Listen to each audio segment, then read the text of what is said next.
What's up, everybody, and welcome to the Box Out Boys podcast. We're the NBA podcast of the people, your home for lukewarm shakes and substandard analysis. I'm Titus Two Shots Dominguez, and with me tonight, it's Chris, the stats man Gorman. Hit him with the stats, Chris. Hey.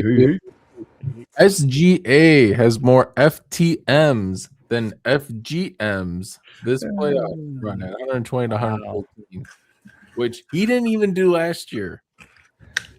So, anyways, young and hip with the. I saw that stat and saved it too, so I'm glad that you used it. Yeah, wonderful stat. And he's getting to the line more than SGA. It's the Lombard Joe McCroskey. Get that, Joe? See, you messed up. There was a great thing about lines in your lawn. Yeah, there we go. I should have said he has more lines in his lawn than SGA. There's more trips. He's more trips down the line or making lines in his lawn than SGA. It was there. It was there. We're close. It was there, and I fumbled it. I fumbled it like the Spurs fumbled Game 5. Fair. We got obviously Game 5 to talk about. We got some news and notes up front, and then we're going to talk about the New York Knicks making it to the NBA Finals. Woo! Hey, a team that's okay. Happy for Ben Stiller, Spike. Congrats, man. We'll talk more about Chalamet. We'll talk more about the fan base of the New York Knicks, I'm sure, tonight. But all right, Joey, you said you had a couple of news and notes up front, and you wanted to pick our brains. In most recent last award for the season to come out, so we'll update the round table here with a piece of news. Joe Mazzulla wins Coach of the Year. Titus, that should be me, right? That is you indeed. Your picks are now wrapped up. You have completed 6 successful picks this season. I predicted we'd have 9 to 11 accurate picks. We are currently at 11. Look at us. We are at 11, and we have the potential to add 4 more correct picks if the Thunder win it all, and SGA is the MVP of both series. So sounds awful. The only way that anybody ties Titus at this point is if that does happen, and I would tie him. Chris, sorry, this is not a year for you. Your max possible points are 3. So good one. Good work, Chris. Good. Okay, good I knew how the wins were going to shake out. Yes. Just not who was going to. You did get the East MVP correct, though, saying Jalen Brunson would win the Eastern Conference MVP. So good on you on that one. I had Wolves Knicks in one of my. I remember that. Yes. One of his. You also had the East champ as the Knicks too. So you kind of cleaned up here. Just knew the Knicks, man. Yeah, you got NBA Cup champ with the Knicks too. So you were Knicks. Man, I was really Knicks heavy here. Whoa, how did I get so much Knicks love? I thought I was an Orlando boy early season. I think that was me. Maybe it was you. You snagged some of my Orlando love. Yeah, loving it though. So we're doing really good on our picks this year, guys. Really proud of us. Well, thank you to the Knicks for coming through for us. Yeah. Second piece of news you guys saw late today, but Adam Silver was on Pat McAfee. Said they're planning on starting to use AI for replay reviews. No timetable for when. They haven't quite figured all that out yet, or all the details of it. But he was talking about the flopping and the selling of calls, which we'll get to, I'm sure, in our next conversation. But talking about how players are getting better at selling calls and that it's getting harder for the refs to actually be able to ref the game effectively with how things are going. So they think that adding in the AI, not for actual gameplay, it's all going to be just for reviews, but it'll help take out some of the favoritism and figure out, what's a foul, what's not a foul. Any thoughts off the rip on that one? I don't love it. I'll be honest. I feel like,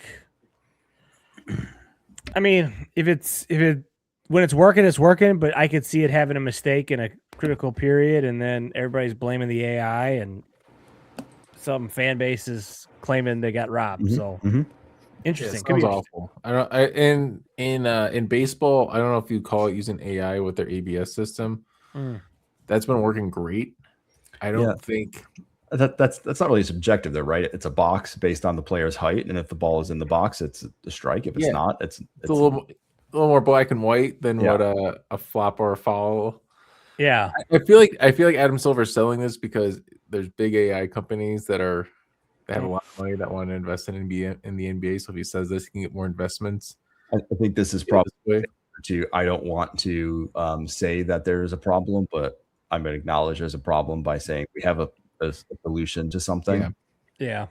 I think what's weird is like who's programming it, and like if it's the league obviously programming it right, and what's a foul, what's not a foul, then the refs should also be able to have that same understanding. Like the same logic would apply in what you show a referee and says, hey, this is a foul, this isn't a foul, is what you AI bot that would look at an image or a video. So I don't see why you need to have it, but I guess maybe it takes out the favoritism, the impartial nature of it.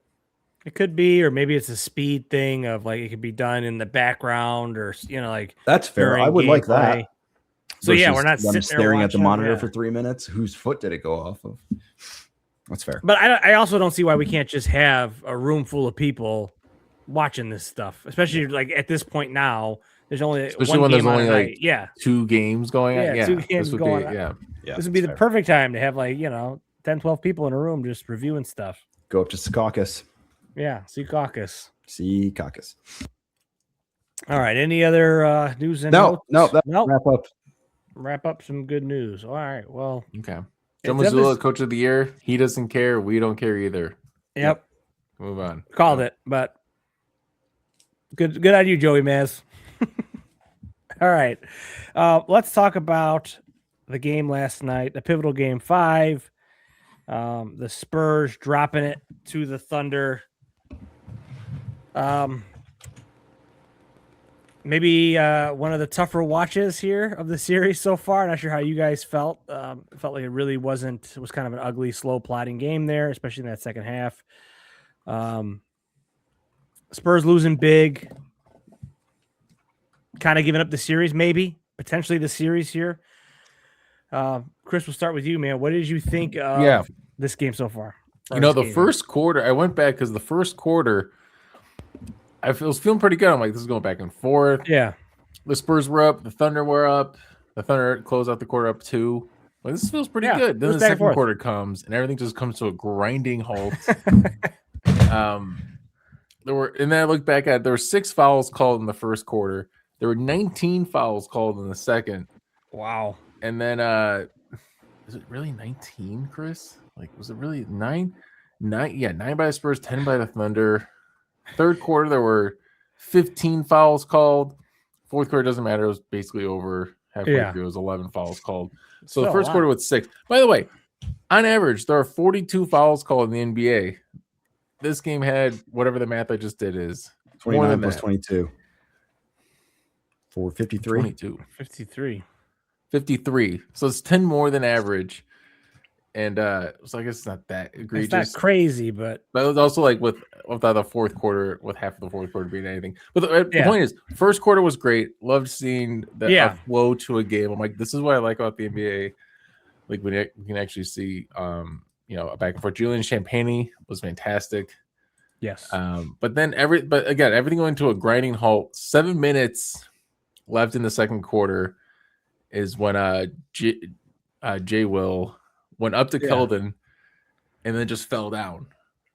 For some reason, he walked out, he ran into him and just all of a sudden fell. And Tony Brothers or whoever the ref was right there was like, oh, foul. And it's just a ball out of bounds. No big deal. Problem is then 30 seconds later, the Thunder are in possession again. Jared McCain's bringing the ball up. For some reason, I think it was Ron Harper's son.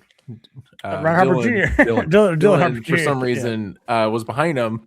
So then McCain stops, and then he falls. He kind of did like a Chris Paul thing, which is illegal. But it wasn't after McCain elbowed him in the throat. Yes, it was after that too. So that's another foul. So now we're at 4 fouls. Still, ball out of bounds, no big deal. Problem is, then right after that, a minute later, 5:30, Castle fouls SGA when they're in the backcourt. SGA kind of just falls because that's what SGA does a dozen times a game. And then he gets to go to the free throw line. The Thunder are in the bonus for the rest of the quarter. Yeah. And they used it like maybe one more time, but it's shit like this that like everybody fucking hates about this Thunder team that they just do over and over again. It's the most infuriating thing to watch because they are a talented team. They were the more talented team in this game, and but it was just tough because then the third quarter when Jared McCain hit that crazy circus shot. Like a minute into the third quarter and got that and one. That was great. That was cool and one. But yeah, I don't want to talk too much more about but my feelings are on this game where it's just like stupid fouls, talented team. Can we get rid of these flopping, Yeah, I think it was a combination of some frustration from the Spurs. You saw it; they were fouling us far from the basket a lot, but also a lot of the selling, quote unquote, from OKC. Joey, your thoughts on that? Was it egregious the other night? Yeah, I think the sequence that Chris went through. They flopped their way into the bonus, which it's a shame that it takes away from them being the better team and what should be the story of how they seem to have rattled Victor Wembanyama last night, right? They had frustrated him. He had 20 points, but 4 of 15 from the floor, 12 free throws, went 12 of 12 from the free throw line. So he was getting the line plenty. But because of their antics, I'm going to say they kind of steal from like what they're good at and what they do. Like last year, it wasn't as big of a story, I feel like, because it was kind of centered around like SGA seemed to be like the focal point of it. But now that's so well known, it's like everybody's watching like, wait a second, he's doing it too. And so is he. And the whole team's kind of doing it here. And I think too, like the Spurs are maybe they need to do some more selling of calls and some more flopping because they're fighting through a ton of contact. And to their credit, as a fan watching, it's much more pleasant to watch, but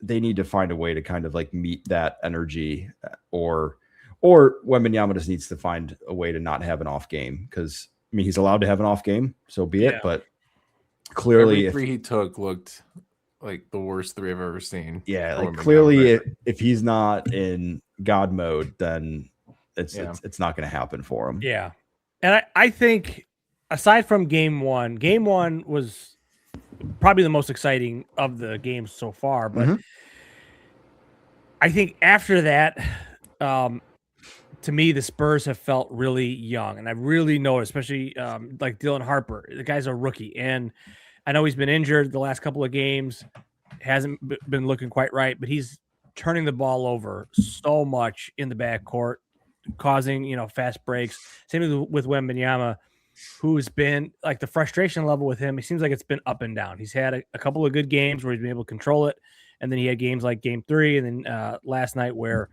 he just either in his own head or just doesn't quite know how to deal with the playoff level of pressure, intensity, and physicality. Yeah. I think what the Thunder's biggest advantage, the MVP of this has been Alex Caruso. Yes. Right? Like he's been unbelievable. This is like Tony Allen mixed with Kyle Korver. He's shooting, I'm pretty sure 60% from three in this series. It's stupid what he's doing. And then on ball, he's just the menace to society. And his touch passes are glorious. He got 3 steals in this game. He's just that was in the first half. He had 3 steals. How many steals did he have total? It doesn't matter. He's a fantastic player. He's the best. Yeah. And he's easily been the MVP. It's the best role player performance of all time. Like he played 28 minutes and it felt like he played 42 with his impact on the court. Yeah, it's wild. Like you almost would say dominant, like how he's been in these games where it just seems like time and time again, he's not necessarily saving them. They don't need it, but he's just like setting the tone for them, on the defensive side and then offensively as well, where he just is a pit bull out there. He's the perfect veteran leader. Yeah. For a team that, let's be honest, they won the title last year, but they're still kind of void of veterans at this point. Yeah. This is his third finals run. Yeah. Assuming that they get there, but like, forget he won with the Lakers. Yeah. He won last year. Yeah. A critical piece on that, Yeah. Didn't even get a first. The fact that he got to the free throw line 8 times last night is wild. But I think that's the kind of guy that has really shown that difference to me in the youth of the San Antonio, where clearly, like, I feel like they are every bit as talented as OKC, if not more talented, but they don't have the sort of the muscle memory and sort of the mental fortitude. This is where the playoff experience is actually coming up. Like Castle had a lot of dumb fouls. Yes. And like, sure, SJ falls and it's really annoying, but he also is being overly aggressive in moments that he doesn't need to be. Yes, exactly. And you can see that. And where a guy like Caruso is so measured in his approach and knows when to turn the clamps on and knows when to sort of, back things off. Give the hard foul. Yeah, he knows. Yeah. Speaking of hard fouls, in the conspiracy land, do you think Wemby asked or told Biyombo and Plumlee to go out there and do some damage? Yeah.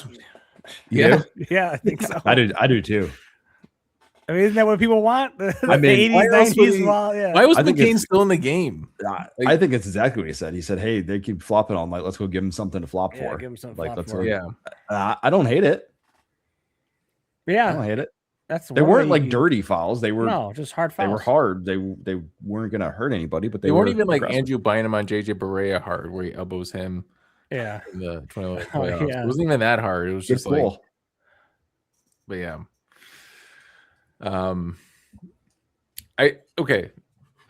tired of complaining to the Thunder. If AI is going to be implemented into this, can we enforce the flopping rule that's been on the books for the last 3 years?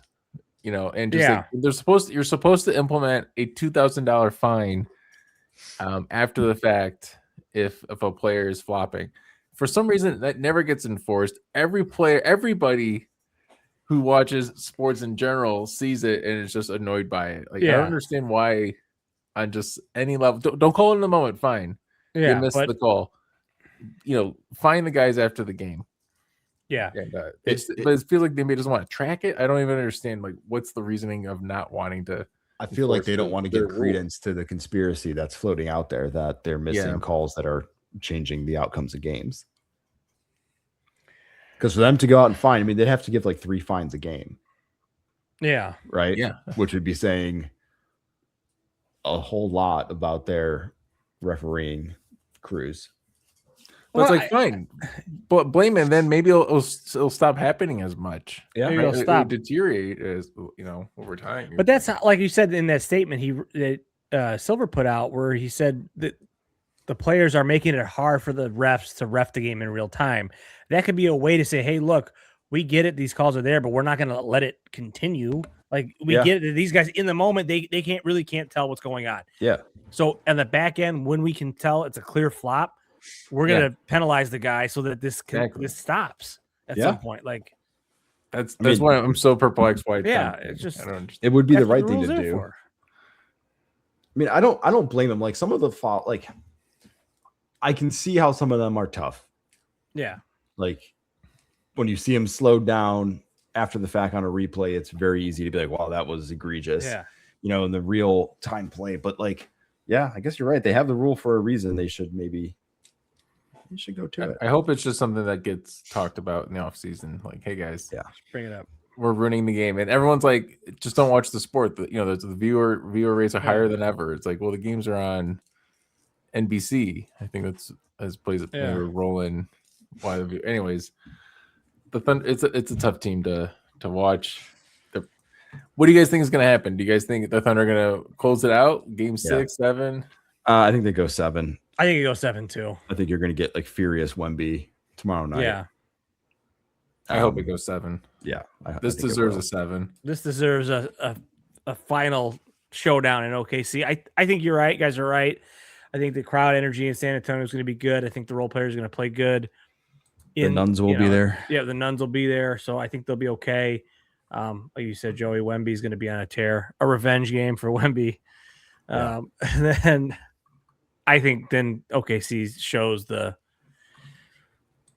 sort of experience there in Game 7. So, but something else, and I think in the offseason, Wemby's got to get stronger. I don't know if you guys, but he's he's being guarded by Caruso and Dort at times. Like, you can't let a team get away with that. Like, he can't back anybody down. No, he can't. Right? He's got to be in like a certain range of the basket, and then it's just kind of a pivot, and then he stretches to the rim for the dunk or the finger roll. But like, he's unstoppable. He doesn't have the strength, like you said, to really back someone down. And like, it's not. I mean, it's weird, right? Like you said, like they don't have to throw Chet at him because he can actually probably back Chet down because he's kind of smaller too. So you put Caruso, who's a little bit more stocky, and it's working time to time. Like it's not perfect. Yeah, it's not perfect, but like there's so many plays where like you said, Joey, perfectly, where he's starting with the ball at the 3-point line and Caruso's pushing him out. Yep. And he just can't get that deep position where it's, get the ball into me and it's over. And I think what's weird is like, why are they not running the play to get him down there to start? Like every play should be you go down the block and then we throw the ball in. Well, see, and maybe too, it could be some of the play selection as well. But I do feel like, OKC knows this and they're pushing him to the top. They're not allowing him to get to his position. That when you're that big and you're that important to your team, you just can't allow that to happen. Sure. And I feel like he's looked weak at times in this playoff series, which is weird. Because at other times he's looked weak is Chet. Yeah, Chet's looked.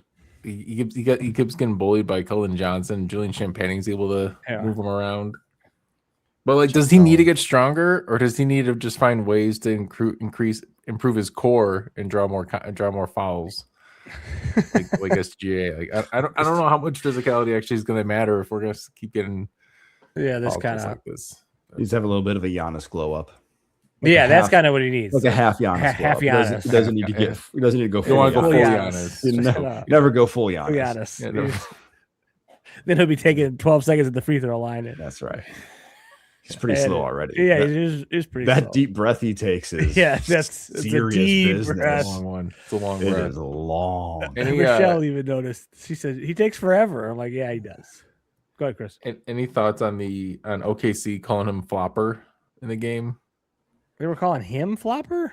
Wembanyama, they were calling Wemby a flopper after Wemby went into Jay Will and went back. Yeah. When he bumped him on that. Yeah. It's ridiculous. They're just butthurt. They're just butthurt. Yeah. I think they're trying too hard. Just chanting flopper at them for 48 minutes. So you guys know it's a problem, right? That your best player flops a bunch because you're calling flopper on this. I'd honestly respect him more if they came out and said, "Hey, we found a way to sell contact, and when we feel contact, we lean into it." Yeah, like not sell but like find a way to come out and be like, "Yeah, it's working. We're getting the free throw line. Like until it stops being called, we're gonna we're gonna play the whistle that's being given to us. If the whistle's not doing it, we're gonna change the way we play." And I wouldn't fault him for it. I'd be like, hey, that's a problem on the NBA then. Yeah, I think everyone agrees. Acting like you're the victim, the Thunder for doing this. Okay. But I hate that the refs in the league allow us to keep did you guys see there's a video of a side by side of SGA doing pivot moves and then Kobe's doing the same pivot moves. Difference is SGA then leans in to try to get a shot, try to draw a foul. Kobe kind of steps away to get space and to hit a fadeaway. Yeah. And it's just this is what basketball used to look like. Yeah. Compared to what we get now. And what SGA is doing is actually the smarter move because then you get 2 free throws at the line. That's the most efficient way. That's the whole point. You're being rewarded for doing this, and that's what needs to stop. You need to take the reward out of it, and when a guy leans in like that, you got to call an offensive foul. No, that's it's not a good look if your MVP is going to end up having more free throw attempts than field goals, or free throws made than field goals made. That's bad. That's bad. Yeah, and when Harden was doing this, in his prime, at least he had his comeuppance come playoff time. It was oh well, he can't be the same player. SGA doesn't have to change anything. It's no. And everyone's I'm going crazy over this. I have Quentin Richardson gaslighting me, being well, you just don't like basketball. Then and it's I've been watching basketball. I swear to God, it wasn't this before. This is different. It's very different. It's a combination of them trying to legislate some of the, the enforcer type roles out of the game and things like that, with also these guys understanding if I just flail a little bit, I'm gonna get a kinder whistle. And it's to a point where we got to go, hey, we got to do something. Yeah. Do you guys think it's more egregious or feels different right now? Because I don't know, like I still feel like the Spurs are like the pure team, like the Pop days, like the Tim Duncan era. It was like they were the fundamental team, right? They always like did things the right way, and Pop was kind of just like I don't know. They never seemed to be doing anything nefarious, and it was kind of always just very pleasant basketball to watch. Very disciplined. Disciplined basketball. The term I heard earlier. Yeah. Like it feels like this is just like they're not engaging in it in any way, shape, or form, and it feels worse. It could be, or it's because we're just watching 5 games in a row of it when we probably didn't see much of it. I mean, it's probably that, but it reminds me too of like when the Celtics took the 3-point shooting to the extreme, and then all of a sudden everybody's like, all they're doing is jacking up threes, which is true, and it just reminds me of that very much of it. Now everybody's like, well, all OKC is doing is selling calls, and they're getting to the line, and it feels like it's like the good teams recently have had this gimmick, and not so much just like a star player who's incredible to watch outside of like a Jokic run and things like that, or in the Giannis run. But the other champions recently, with Celtics, OKC, it feels like they've had. We didn't know how good we had it when we were complaining about the Warriors and the Celtics shooting too many threes. Yeah, the flopping is. I'd rather see that thing though. Man, they've essentially fulfilled the stereotype that we assigned them. Yeah. It sucks because like the finals, if it's the Thunder Knicks, Jalen Brunson does this pretty badly. He's too. Another one. You can flop with the best of them. You can flop with the best of them. That's for sure. So, buckle up. Buckle up, guys. Yeah. Well, on that note, we can look ahead here. The Knicks punched their ticket in another sweep, 11 in a row here in the playoffs. Another dominant win. It does feel a little bit like the Cavs said 1, 2, 3 Cancun, and we're checked out there. They were not. They were not in any way ready for that. That game. I know I kind of saw the score on this one and was like, okay, I can get some Netflix in tonight. Did you guys stick around? Burrows? Burrows, man. Episode 4. Let's go. Yeah. But where did you guys land on this? How are we watching Burrows? I never heard of this. Burrows, you got to get on Netflix. The new Duffer Brothers. Yeah. Who are the guys that did Stranger Things? Yeah.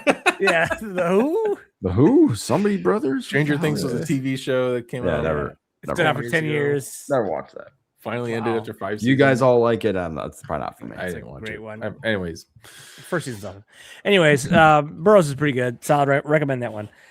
But yeah, Joey, what did you think? Would you lock it on Game 4 of the Knicks to see the celebration on the opposing court? I watched it for a hot minute.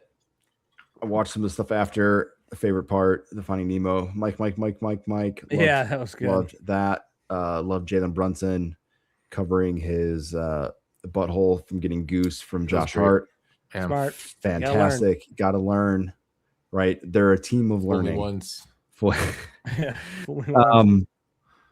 No, Knicks have been on a tear since they lost Game 3 in Atlanta. Right. They haven't lost since, and they've won. It's unreal. I still don't know what it'll look like when they're up against a team that seems like they'll care, because they haven't seemed to have found a team yet that cares. It's weird because you want to find a way to talk about how good the Knicks were in this series, because they were, but everything seems to be about how bad the Cavs were, because they really were. Yeah, they were so much worse on the bad end than the Knicks were on the good end that it's hard to celebrate the Knicks. And I think the piece that sticks out for me the most is midway through the series, Kenny Atkinson says, analytically, we're the better team. Weird comment, right? Yeah, really weird.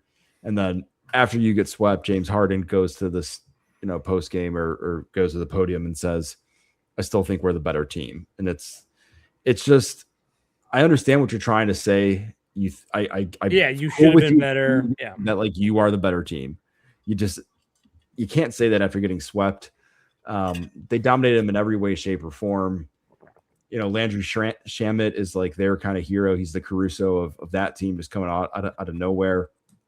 But the Knicks look like they kind of figured it out, and like everything's firing at all the right times. Like, I mean, what, 7 games ago, people were like, Mikal Bridges needs to go away. Like, can't believe we can't believe he's on our team. He's the worst player ever, and now he's carrying him through. OG Anunoby's back and kind of back in form and doing everything he needs to do. The Mitchell Robinson Cat rotations and when they play together is kind of figured out. So like Mike Brown has got it all figured out. Like the coach change from Tibbs, all the things that Tibbs couldn't do, and figure out how to make it all work when the lights were the brightest. Yeah. They got that solved right now. So hopefully when they are up against better competition, either one of these teams is going to be better competition than what they faced in 2 series. Hopefully they can do it, because I think, like we were saying, like we want the Knicks to do it, I guess. Yeah, we'll talk about that next. But Chris, I really like Joey's point there of the competition that he's saying, because it does feel like this should be a moment to celebrate the Knicks. But there's this question: like, is this what this is? Is this a historic run, a chance for this team to sort of finally break the curse and win the title, or is this just a bum slayer team? Well, it just felt like if you look at net rating, I don't know. I forgot. I meant to ask you prior to this if you saw the net rating. I know the point differential is historic of this 11-game winning streak. So, it's cool, but like you see the competition, you see the 7th seed Sixers who were just happy to have gotten out of a round and looked like they wanted to punch their ticket home. Cleveland made no sense because they didn't have to win Game 7 at Detroit. They could have just like phoned it home. Then. Like, what are they doing? Being like, hey, let's go play again. And those comments, I wanted to talk about that real quick. I just got so confused. Like, it looked like after Game 1, because they lost in overtime after being up 15 like 4 minutes ago. It was kind of like the LeBron, the JR finals. Yeah. It was like, oh, we were gonna win. I had 50. Hey, we watched that game all together, guys. Remember that? Did. Wow, memories. You were there? No. Wow. That's good. But it's tough. It's tough to fucking talk about savage. Talk about how that was a little mean. Sorry. That's a little mean. It's tough because the Cavs didn't look competitive at all, and the East has always been looked at as the lesser conference. I'm looking at it like it frustrates me because as a Timberwolves frequent watcher, I just look at this run and I'm like, they could have went to the finals with against this competition. The Rockets would have had a chance against this competition. I feel like. I feel like that's the worst team that could have. The Lakers obviously would have taken care of the Sixers and Hawks, and probably the Cavs, and so the Knicks got the luck of the draw. I hate when the Nuggets won their championship. It's like, well, just look who they played. They played the Heat in the finals, and it's like they played who they had to play, and they wanted. You don't want to take it away from them, but if you're asking in the sense of, do you think the Knicks can beat the Thunder and the Spurs? No chance. No chance. Okay. I don't think so, especially if it's the Thunder. If it's the Thunder, I think it gets there's a real reality. Because the Spurs, they definitely have a chance against the Spurs, but the Thunder, it's kind of annoying. The Thunder are going to just run through this, but I think you're right. I think Brunson will be in for a rude awakening against that defense versus Donovan Mitchell and whoever else they were throwing at him. Caruso's going to be fun. Yeah, Caruso's going to be real fun. I think they got the guys to deal with Cat as well. I mean, I think you did talk about the net rating there. They were there. I checked before the pod. They were the 5th in that rating. So in theory, they could. Okay, so they're technically in the historic realm. In the historic realm. All 3 teams left. I was going to point this out. All 3 teams left are in the top 5 net rating. So once again, it will be proved. Hey, shout out Mike Brown, by the way, playing 4 bench guys, 14 or more minutes. Thibodeau just Wouldn't do it. Can't even comprehend what that looks like, right? With like absolutely the not. likes of Landry Shamet, Jordan Clarkson, Deuce McBride, of course, that's what people were saying about Tibbs, and it's proven out so far is that sometimes you have to find these guys because these guys can have moments in these series and in these runs. Yeah, maybe it's not for every series or maybe it's not in every game, but they give you a spark or something, and then all right, now you have this magical run. And it seems like all the people in New York are pretty psyched up about this. Yeah. That was my one knock on Finch for the Wolves, where he doesn't play guys like TJ Shannon when they're healthy during the regular season. And all of a sudden he has to start in the playoffs. And he did well, but like it would have been nice to give him some more minutes during the regular season. Right. So lights are bright. This is new. This is new. So Chris kind of touched on it there. Is it either team? Are we rooting? Are you guys gonna be rooting for the Knicks, or is there a difference if it's Spurs? I think if it's Spurs, I think I'm gonna root for the Spurs.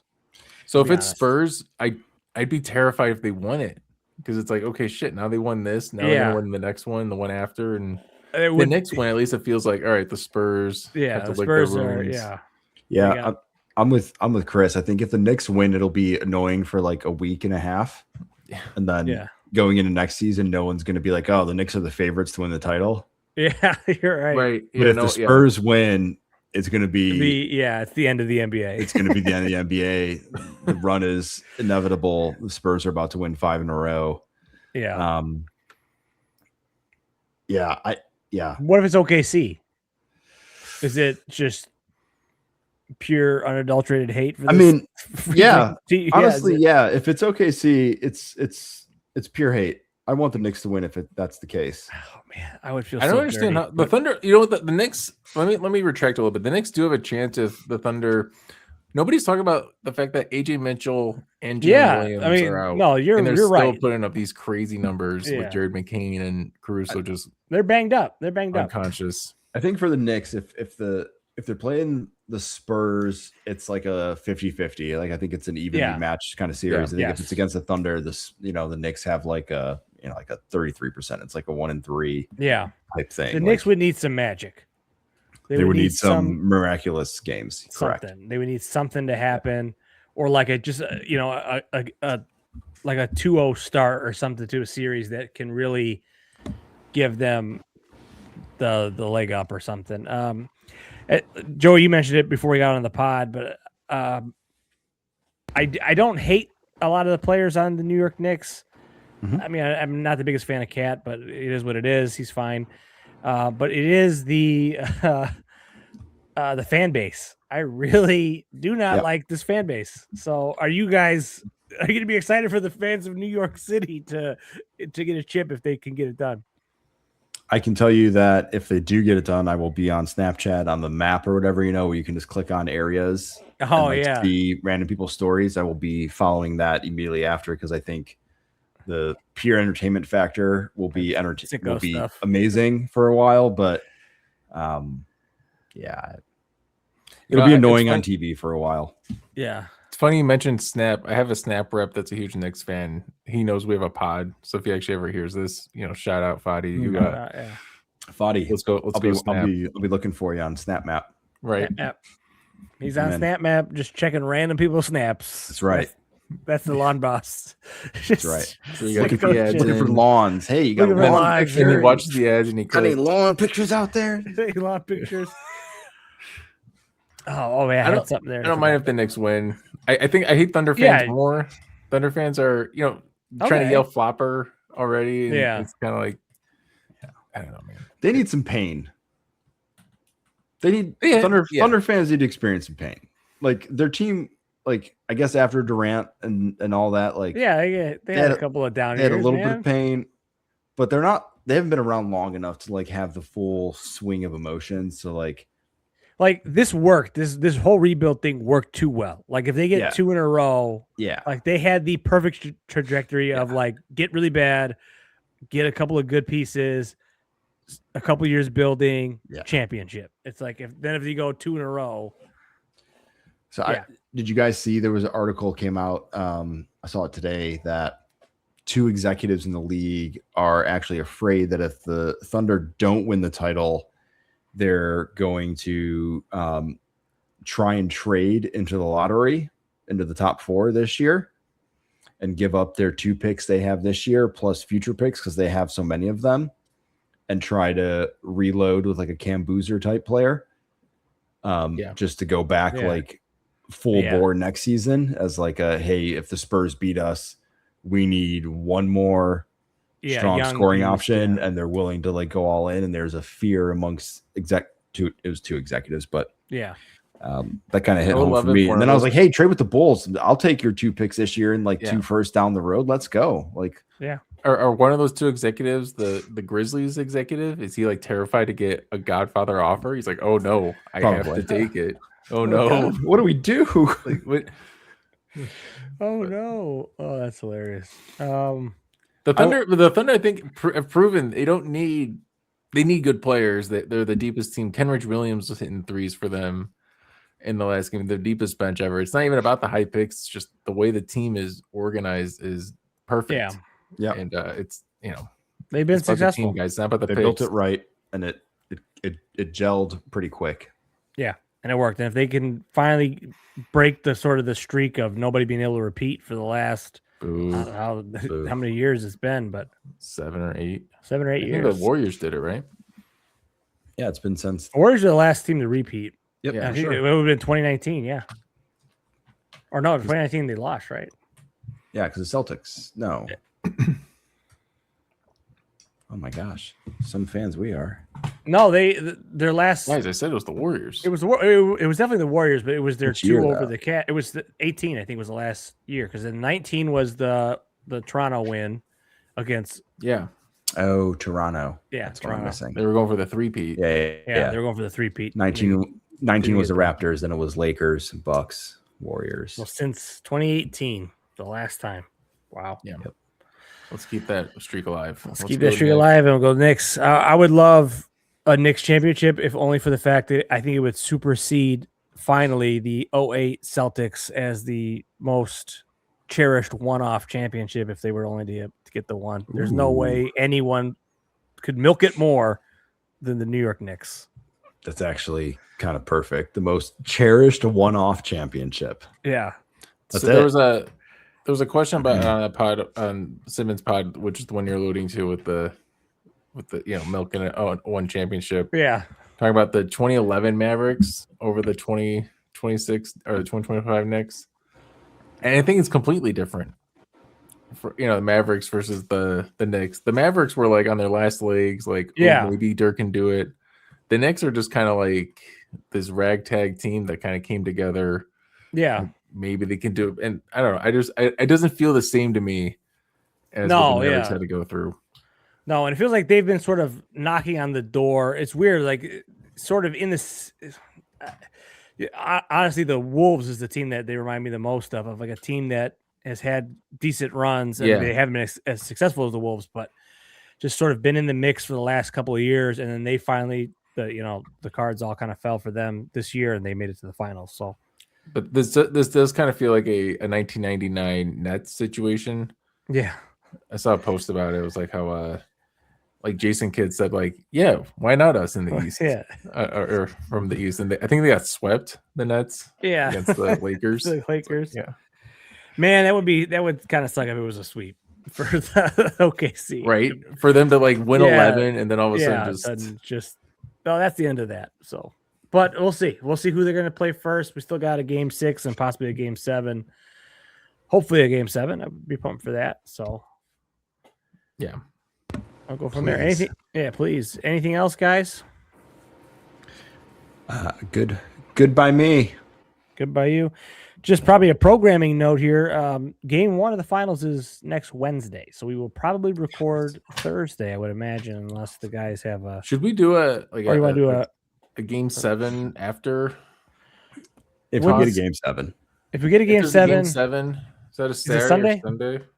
We could maybe do like a game 7. Whether if there's a game 7, we do a game 7 react, and then small finals preview. And then if there's no game 7, maybe we just do a finals preview. It would be Sunday. I think just subscribe have your notifications turned on. And if we post an episode, it'll show up and you'll listen to it. Yeah, we can do our logistics off air, but that's right. That would be Saturday. Saturday. All right, we'll talk about it. Yeah. Oh, Saturday is unacceptable. Well, subscribe. Well, Sunday's earlier. Never mind. We can do Sunday early. It's all right. Subscribe and find out if we have that juicy finals preview, Game 7 reaction pod. But that is it for us tonight. Follow us on social media at the Box Out Boys. Slide in those DMs. Be sure to like, rate, and review, and subscribe on TikTok, YouTube, Spotify. We very much appreciate that. Apple now, I believe, too, as well. That's right. We're on Apple. But until next time, everyone, Box out.